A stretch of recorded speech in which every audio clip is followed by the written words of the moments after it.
आदरणीय चौधरी वीरेंद्र सिंह जी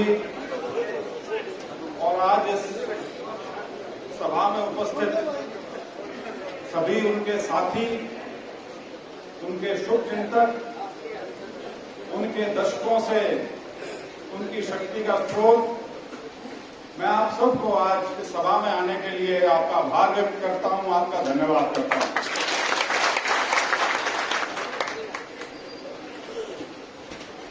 जो भाषण हुए उसमें ऐसा लगा जैसे शोक सभा में आ रहे हो।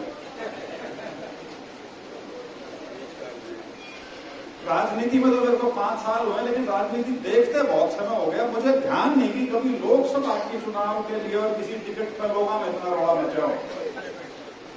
लोकसभा की तो यूं होती थी कि चलो आगे जीत के दिल्ली चले जाओगे, बात खत्म हुई, एमएलए की तैयारी शुरू करो। लेकिन पहली बार ऐसा देखने में आया कि जो जिज्ञासा थी पिछले 15-20 दिन से, 3 हफ्ते से, कि टिकट हुई नहीं हुई, मेरे पे भी रोज फोन आया करते, तो साहब से तो बंद ही नहीं होते थे। और मैंने एक नया वो भी सीखा, एक इसमें कहने का तरीका, जी मी पर की बात देख रहे हैं। मैं मन में तो सोचूं, मैं तो इतनी कोई देख खैर टिकट का फैसला हुआ। 2-1 दिन में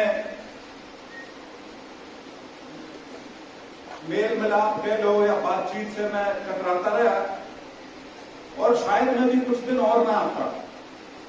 लेकिन एचवाई साहब ने आज की मीटिंग की तारीख घोषणा कर दी, क्योंकि मैं समय अपने साथ बिता रहा था।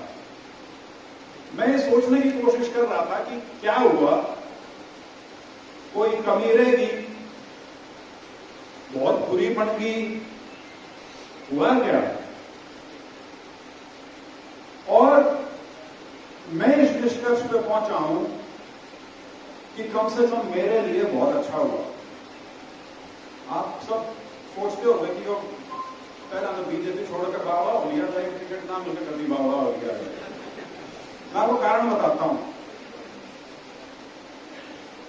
मैं जब नौकरी छोड़ने का फैसला किया तो तब किया था जब मेरे पिताजी ने मेरे से पूछी कि भाई तो एमपी का चुनाव आने लग रहा है, लड़ना चाहेगा या नहीं। और मैं कई सालों से तैयार था मानसिक रूप से, तो कि जब कभी ऐसा मौका मिलेगा कि आप मैं कुछ पूछोगे मैं तो तैयार हूं। तो मैंने कभी उसमें नौकरी छोड़ने में मेरे को कोई झिझक नहीं आई और मैं चुनाव में आ गया। और बहुत ही हमारी भाषा में सौखा सा चुनाव था। सारा मेरे ख्याल से 12 मई की तारीख का चुनाव था। 20 तारीख को मैंने पर्चा भरा था। 3 हफ्ते का प्रचार था, 3.25 लाख पे जीत गए, कहानी खत्म। तो मेरी एक वो जो सुविधा की जिंदगी थी, जो 21 साल की नौकरी ने मेरे को दे रखी थी, वो चलती रही। मैं एक बड़े सुख के माहौल में था। मेरे लिए एमपी का काम भी नौकरी पर का छाया हो गया था। पार्लियामेंट जाओ, भाषण सुनो, कभी मौका मिला तो आप भी भाषण दे दो, जिस चीज में बोलना चाहो उस पर बोलोगा। इस तरह का एक माहौल चलता रहा। और उसमें 2-3 चीजें मेरे से चूक गई। सबसे पहली तो ये कि जिसको एक कहते हैं ना कि आदमी कड़ के कहीं से निकले, मेरा तो समय आया ही नहीं। मेरे से लोग पूछते थे कि आप नौकरी में और अब एमपी में क्या फर्क मानते हो। मैंने कहा मैं फर्क तो तब समझाऊं जब मैं राजनीति में ढंग से आया हूं। मैं राजनेता तो बन ही नहीं पाया।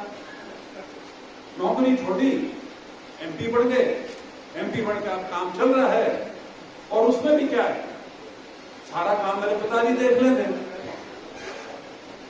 आप सब यहां जितने बैठे हो, करीब करीब सारे चौधरी साहब की वजह से यहां हो। मैं तो मान्य हूं, वही आपकी पीड़ा जो पहले थी कि वही पीड़ा आप दोबारा से महसूस हो रही है। चौधरी साहब के साथ बहुत बुरा हो गया। कहने का तात्पर्य ये कि मैंने इस 5 साल में जो एक टीम बनानी चाहिए थी उसका प्रयास ही नहीं किया। प्रयास क्यों नहीं किया? क्योंकि थोड़ा सा सब देख रहे हैं, सारी सूझबूझ है, इतना बड़ा कुनबा है आप लोगों का, तो सारी चीजें जो थी मेरे लिए बड़ी आसानी से चल रही थी। फिर जब मैं सांसद था, ये बात मैंने पहले भी कई बार कही है, मेरे को बहुत जल्दी समझ में आ गई थी कि बीजेपी के साथ मैं अपनी पूरी राजनीतिक जीवन जो है वो मैं बीजेपी के साथ नहीं बिता सकता। मैं माड़ा नहीं बोलता किसी को, क्योंकि व्यक्तिगत तौर पे मेरी किसी से कोई शिकायत नहीं।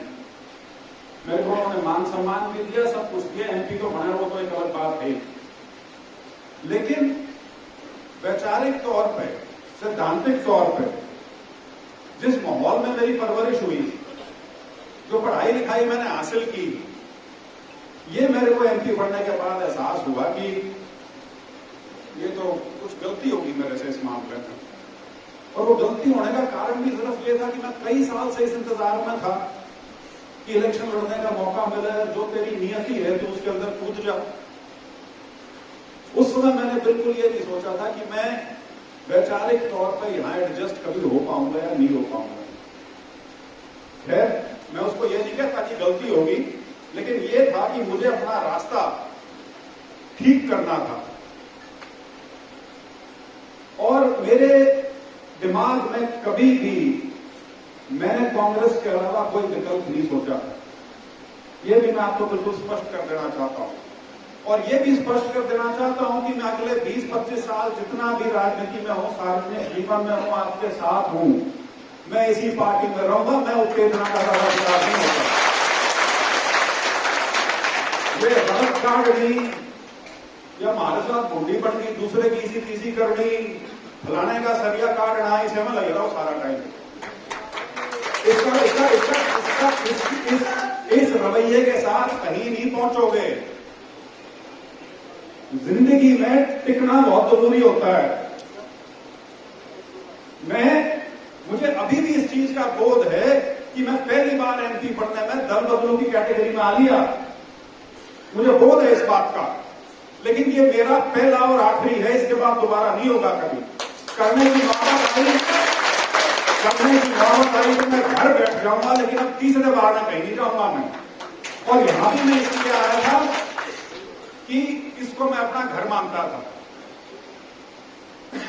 मेरे से कई लोगों ने पूछा पार्टी ज्वाइन करते ही और ये टिकट के फैसले के बाद भी कि जी पहले से बात करके नहीं आए थे क्या, कमिटमेंट नहीं करी थी क्या? मैंने कहा जब मैं इतना छोटा होता और मैं बीजेपी ना पड़ा रहता तमाम सामने जाते। मतलब ये चीज कोई कहने की या बात करने की है कि देश में जब एक प्रवाह दूसरी तरफ चल रहा है तो क्या सारा पानी एक तरफ जान लग रहा है। ऐसी स्थिति में कोई व्यक्ति यदि उसके खिलाफ चल के आपके पास आता है तो आप इस उम्मीद के साथ आते हो कि ये तेरा सम्मान करेंगे, ना कि ये कि मैं पहले तो सौदा करूंगा, टेबल पर बैठ जाओ, नो बताओ कितने दोगे फिर आऊंगा। मैं उस विचार से कांग्रेस में नहीं आया था। मैं कांग्रेस में इसलिए आया था क्योंकि मैं कांग्रेस में जाना चाहता था, और मैं कांग्रेस में इसलिए जाना चाहता था कि वो हमारा 3 पीढ़ियों का परिवार राजनीतिक तौर पर, उसमें बहुत उतार चढ़ाव हुआ है। अनेकों बार बहुत सी ऐसी चीजें हुई जो जिससे लोग बहुत आहत हुए, और सबसे बड़ी बात यह हुई कि अंत में समय ऐसा आया कि 42 साल जिस घर में बिताए हूं उसको छोड़ने तक की भी नौबत आई। लेकिन मैं आपको यह भी बताता हूं आज कि मेरे पिताजी को जब मैंने इस बात से अवगत कराया कि मैंने तो मन बना लिया, उन्होंने मुझे एक बार भी रोकने का प्रयास नहीं किया या समझाने का प्रयास नहीं किया कि तू सोच ले, देख ले। उन्होंने मेरे इस कदम का शुरू से और अंत तक साथ दिया। और ये जो बदले की भावना है, इसमें कुछ नहीं है। किसी व्यक्ति को आपने 2004 में अपना बना के बिता रखा है, और बहुत सख्त विरोध के बावजूद आखिरी में उस टाइम बना था वो एमपी, 2004 में। तो इन चीजों में नहीं पड़ना चाहिए। राजनीति में व्यक्ति जो है उसकी अहमियत इतनी नहीं है जितनी हम सोचते हैं। लेकिन यह है कि कई लोगों के मन बहुत दूषित हैं, और दूषित यहां तक कि सिर्फ मन नहीं, मानसिकता भी ग्रस्त हो चुकी है। और यहां तक ग्रस्त हो चुकी है कि एक व्यक्ति जो कल पार्टी में आया है उसका भय हो गया कि वो तो आते कि मैं इसमें मिल गया तो मारे वाले की गेम बनेगी आगे जाकर, या है इसमें आपको कुछ नहीं है। इसमें गणित राजनीति मोदी महाभारत सबने पढ़ रखी है भाई है। धृतराष्ट्र क्या अपने छोरा के चक्कर में नाश हुआ था सारा का सारा। तो हमारा वनवास तो बोली 4 महीने में दूसरा आलेगा, ठीक है। और मैं इसीलिए आज आपके बीच में आया हूं कि आपको मैं ये कह सकूं कि जिस घर में आए हैं उस घर की मर्यादा का पालन करना, बेवकूफी मत कर देना। बेवकूफी करोगे अपने आप को कमजोर करोगे। ये क्षणिक भावनाएं होती हैं, आज हैं 2 दिन बाद कहोगे अच्छा की गलती होगी। पिछले 1 साल का माहौल याद है, 2 साल का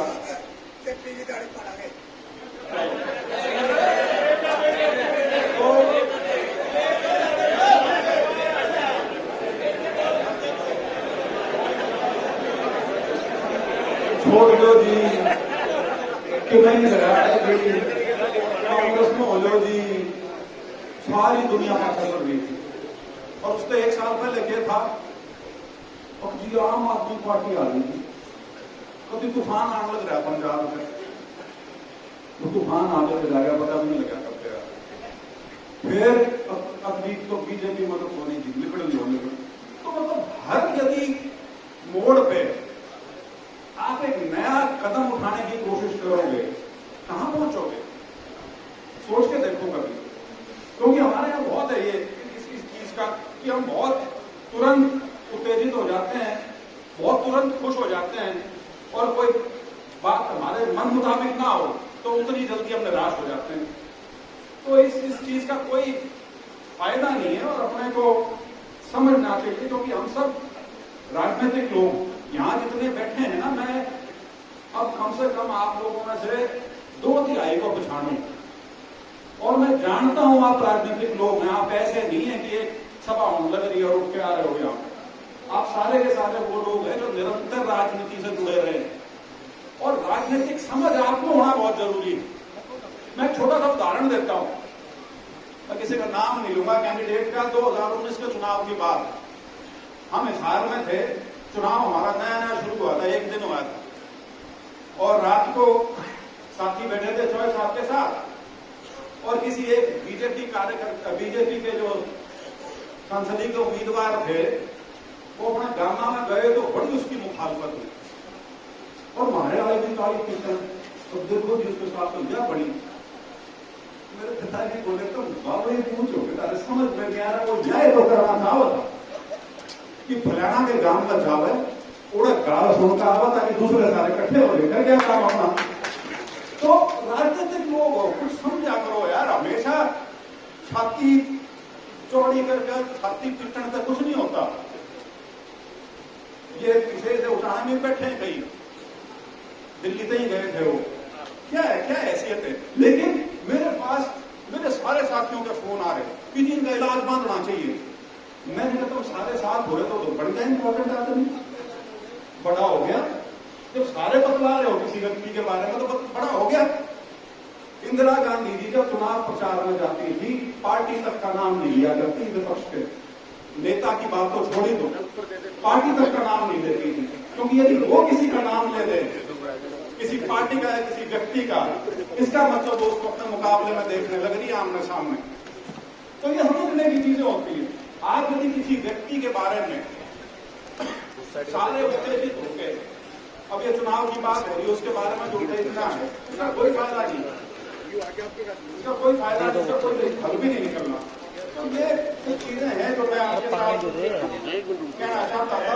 और जैसे मैंने करूंगा, सारी जो चौधरी साहब की शक्ति है वो आप लोगों से निकलती है।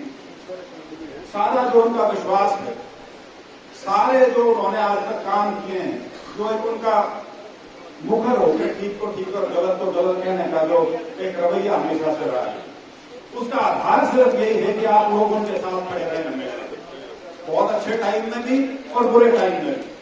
और बुरा मत मानना, एक चीज कहूंगा, उन्होंने करीब करीब अच्छा ही टाइम दिया है सारा।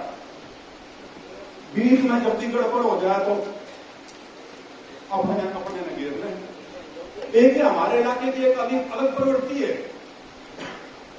महाराणा ने कोई अपना अच्छा नहीं लगता इस पूरे इलाके में।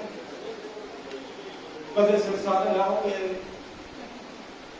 कदे हिसार पे लाओगे, कदे बयानी पे लाओगे, इन रोग का गाड़े अरे अपनी भी सोच लो, इतना बड़ा इलाका है ये, जिसको प्रदेश की राजनीतिक राजधानी कहते हैं, अपना कोई पता ही नहीं।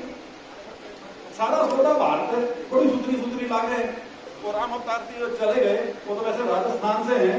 यह प्रदेश की भी बीमारी है, हमने यमुना पार वाले अपने दांत से लागने ज्यादा, जिनकी अपने यहाँ कोई लंबी चौड़ी पूछ नहीं है, लेकिन यहाँ तो उनको देवता का रूप दे दे एकदम। तो ये चीजें हमें, मेरे पिताजी तो 30 साल हो गए यही बात कहते कहते, लेकिन समझ में नहीं आती। और फिर आज हम वही खड़े हैं, रोना तो रो देंगे हमारे साथ, या बन गई वाह बन गई, लेकिन वो बन गई क्यों, उसका कारण कभी सोच के देखो। तो ये एक राजनीतिक सोच की बात है। और मैं अपनी तरफ से सिर्फ ये कहूंगा, जिससे मैंने शुरुआत की थी, कि मेरा अब वो जो सुखद समय था 26 साल का, वो मेरा खत्म हो गया।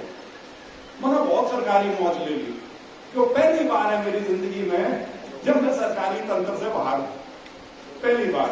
यहाँ पे मेरे को सांसद कह रहे थे, संसदी मेरी 12 मार्च से खत्म हो चुकी, मैं भूतपूर्व बोल गया, ठीक है, और अगले 5 साल दोबारा बनना नहीं।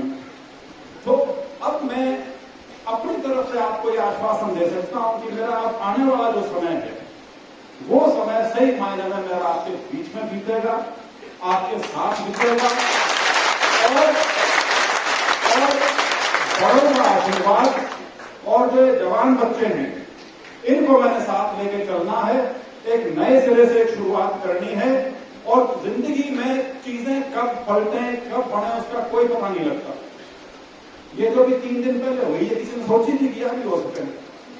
क्यों? क्योंकि सब अपने आप अखबार पढ़ते हैं, अपना एक राजनीतिक विवेक रखते हैं। ऐसे कैसे हो सकता है कि बीजेपी का एक लौटा सांसद बीजेपी छोड़कर कांग्रेस का, उसकी टिकट तो है ही, लेकिन महाभारत भूल जाओ कम करे कभी।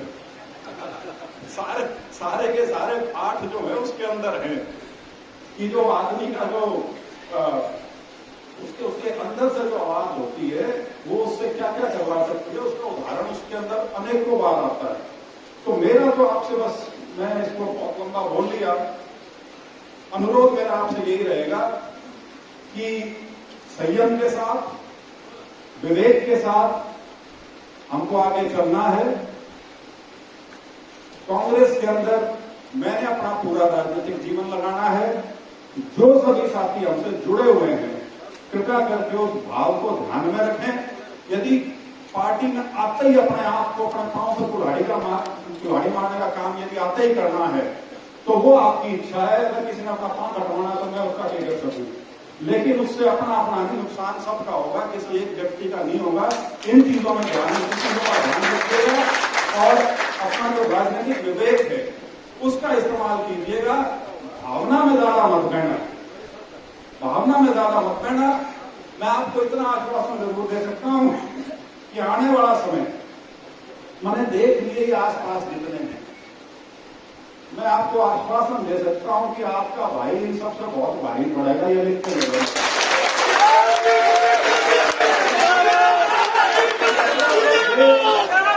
ये तुरंत फिलहाल मौके की बात है कि केंद्रीकरण हो गया है राजनीति का, लेकिन वो मुट्ठी कब खुलेगी, जब खुलेगी तो ऐसी खुलेगी कि माटी भी नहीं पाओगे हाथ में कि ठीक है।